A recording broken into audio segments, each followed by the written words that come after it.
Family, thank you for joining us for another episode of From Lockup to Legacy on this Resurrection Weekend. I'm your host, George Moore Jr. On behalf of the Legacy Reentry Foundation family, we invite you to 1847 on your FM dial, where we share real-life stories to give you a vivid image of what our mission work really looks like in the community that you may live in.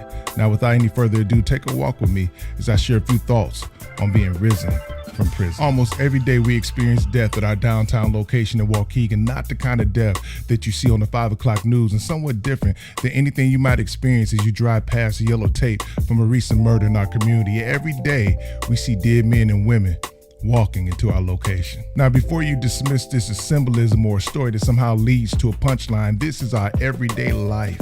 For the past few years, we've had to stand over the lifeless bodies of several young men in our community while providing comfort for mothers who find it hard to be comforted with the loss of their child. So we know a little bit about physical death, but the kind of death that we focus on eradicating is deeper than what you can physically see.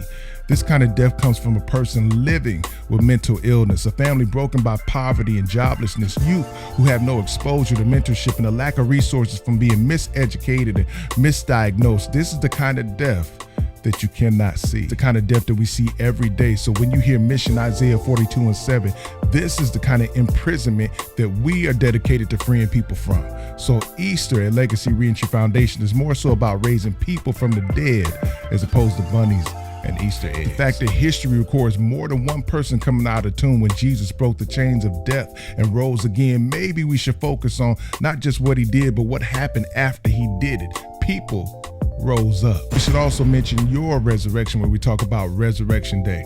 And maybe it's not just about you rising up, but who else rose up when you came out your grave? Whose life have you impacted? This is the question that I ask myself daily.